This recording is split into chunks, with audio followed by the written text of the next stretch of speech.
Data menunjukkan bahwa ruang bagi daya rusak politisasi identitas terhadap keindonesiaan memang besar sekali.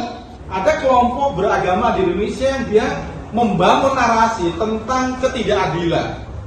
Pemilu itu ya urusan untung dan rugi, datang ke TPS, pilih calon dan menang, selesai. Bukan seperti kita mau perang Uhud dan perang Badar.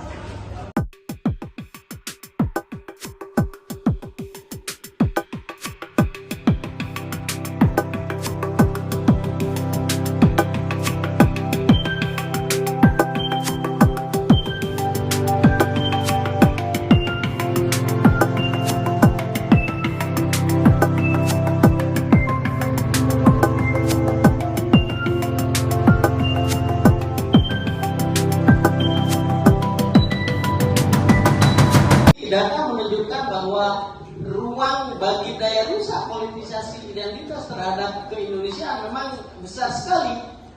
Dan survei kami menunjukkan bahwa 38,6% anak-anak kita itu di sekolah menengah atas negeri, menurut survei kami mereka hanya akan memilih pemimpin yang seagama. Ada satu pertanyaan sangat serius yang kami ajukan kepada anak-anak kita itu.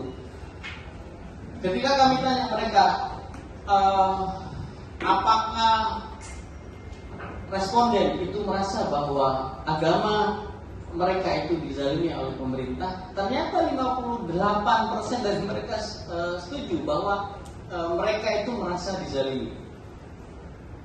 Dan kalau kita cross-check dengan data responden, data demografi responden, sebagian besar adalah pemilih Muslim. Artinya pemilih responden dengan latar belakang Islam itu merasa bahwa pemerintah berbuat zalim kepada mereka. Itu problematik tentu saja. Apakah real itu menjadi pemahaman sebagian besar kita? Taruhlah Bung Adi, taruhlah Mas Rum, saya kira enggak. Tetapi anak-anak kita itu didoktrin sedemikian rupa oleh kelompok-kelompok yang kita tidak tahu mereka itu siapa, untuk mengatakan bahwa Islam sedang dizalimi, sedang ada ghazwul fikr, sedang ada banyak hal gitu yang kemudian meminggirkan Islam. Ini yang kemudian lalu semakin digarami dengan cara pandang seakan-akan terjadi Islamofobia di Indonesia. Ini tentu saja problematik. Saya punya hak untuk berkumpul, berorganisasi, berekspresi, itu dijamin di dalam konstitusi. Tetapi kesepakatan dasar kita bernegara membangun sebuah nation state bernama bangsa Indonesia, saya kira tidak boleh kemudian dikangkangi, dibangkangi, dihianati hanya demi kepentingan politik elektoral sesaat. Sekarang ini, kalau saya kaitkan dengan persoalan gerakan keagamaan di Indonesia, ada kelompok beragama di Indonesia yang dia membangun narasi tentang ketidakadilan, membangun narasi bahwa dia itu dipinggirkan. Misalnya dulu ada narasi tentang kriminalisasi ulama misalnya. Kriminalisasi ulama itu hashtag atau narasi yang sengaja dibangun untuk membuat perlawanan. Itu karena dia tahu bahwa salah satu yang bisa digunakan untuk menggerakkan politik identitas itu adalah perasaan ketidakadilan itu ditumbuhkan terus-menerus dan ditumbuhkan perasaan terancamnya. Jadi ada satu teori mengenai feeling threatened. Ya, perasaan terancam itu bisa digunakan untuk membangkitkan semangat identitas satu kelompok. Jadi kalau semakin orang perasaannya itu terancam, maka politik identitas itu akan muncul di situ. Ya, kalau menggunakan contoh tadi yang disebut ya pilkada DKI itu misalnya kan, satu calon itu dianggap sebagai ancaman, nanti kalau Anda memilih calon ini nanti tidak bisa bangun masjid misalnya. Itu kan narasi yang sengaja dibangun untuk menunjukkan adanya perasaan terancam. Nah, bagi orang kalau sudah muncul perasaan keterancamannya, ya, feeling threatened-nya itu dibangun, maka dia akan melakukan gerakan-gerakan untuk mengeliminasi orang, kelompok yang dianggap sebagai ancaman. Jadi hati-hati dengan narasi itu. Ya, dengan narasi itu terancaman.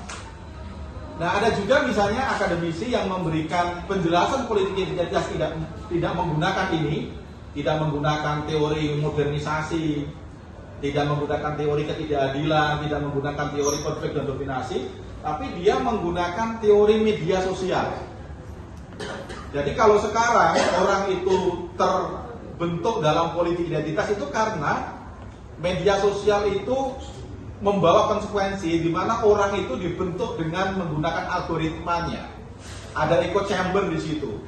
Orang itu meskipun mau tidak mau terpolarisasi, tetapi dia akan terpolarisasi dengan sendirinya karena dibentuk menggunakan media sosial. Saya ingin katakan bahwa kita juga tidak boleh mensimplifikasi. Kita itu juga tidak boleh sangat alergi bahkan fobia dengan istilah politik identitas. Politik identitas itu bukan musuh kita. Musuh kita itu adalah pikiran dan tindakan yang memarginalkan, pikiran dan tindakan yang diskriminatif atas nama identitas itu. Itu yang semestinya yang harus kita lakukan. Kalau orang datang ke TPS misalnya karena pilih partai dan calon, karena merasa dekat dengan agama tertentu, merasa dekat dengan suku tertentu, keagamaannya oke dibandingkan yang lain, saya kira nggak ada soal. Yang kita bicarakan bersama di ruangan ini bukan itu. Saya memilih partai ini karena dianggap dia sangat Islam. Saya memilih karena misalnya dia lebih berwawasan kebangsaan. Nggak ada soal dalam konteks itu. Yang menjadi soal adalah ketika sentimen identitas itu dipakai dalam teori komunikasi politik disebut dengan one to many. Satu sisi dia memuji dirinya setinggi langit dan menyerang orang lain itu dan meletakkan orang lain itu ke dalam jurang sumur yang cukup jauh itu, Pak. Kan itu yang terjadi. Jadi calon saya itu adalah ahlul jannah, sementara lawanmu itu ahlul nar. Kan begitu, Pak. Calon saya itu adalah ahli surga, sementara lawan kita itu adalah, kan itu yang kemudian membuat kenapa pertentangan tentang politik identitas itu dianggap mengerikan. Padahal kalau kita lihat case-nya cuma 2 kasus, 2017 dan 2019. Sebelum itu orang tidak merasa terganggu dengan identitas apapun. Pilih PKB karena basis konstituennya NU misalnya, nggak ada persoalan orang. Orang pilih PAN karena basis konstituennya Muhammadiyah, nggak ada persoalan. Orang pilih P3 misalnya karena banyak penetrasi dari ex-Mas Kumi, nggak ada soal, Pak. Bahkan orang pilih PKS karena misalnya dia bukan NU, dia bukan Muhammadiyah, bukan Nasyumi, tapi dia kelompok-kelompok Tarbiyah, misalnya Ikhwanul Muslimin, orang nggak ada soal, Pak. Tapi ketika menuding lawan dengan tudingan-tudingan yang dianggap sebagai imannya nggak kuat, Islamnya nggak kuat, disitulah ketersinggungan itu muncul. Pemilu itu ya urusan untung dan rugi, datang ke TPS, pilih calon dan menang, selesai. Bukan seperti kita mau perang Uhud dan perang Badar. Ada upaya-upaya kelompok tertentu karena sentimen politik identitas yang digunakan oleh kelompok-kelompok populis menjadikan pemilu dan pilkada sebagai ajang perang agama. Coba kan. Memangnya kalau kita ke TPS mendukung calon orang tertentu, iman kita bertambah? Nggak ada cerita. Emangnya kalau kita ke TPS dijamin masuk surga? Nggak ada cerita kok. Kalau hidup hanya sekedar ingin masuk surga, pelihara kucing juga bisa masuk surga. Memang kalau kita tidak mendukung calon dan partai tertentu, apakah kadar keimanan kita berkurang atau tidak? Nggak ada cerita. Makanya saya selalu mengatakan politik kita itu soal untung dan rugi. Yang menguntungkan bagi kita baik secara ekonomi dan politik, baik secara nilai, dialah yang didukung. Tapi kalau tidak menguntungkan secara ekonomi dan politik dan tidak menguntungkan secara nilai, kita tinggalkan. Politik ya gitu-gitu aja, Bu. Itu memanai begitu. Yang kalah hanya bisa jadi menteri kok. Nah sementara pendukungnya nggak begitu. Memanai politik itu urusan masuk surga dan neraka. Itulah yang kemudian membuat keterbelahan itu tak selesai sampai sekarang.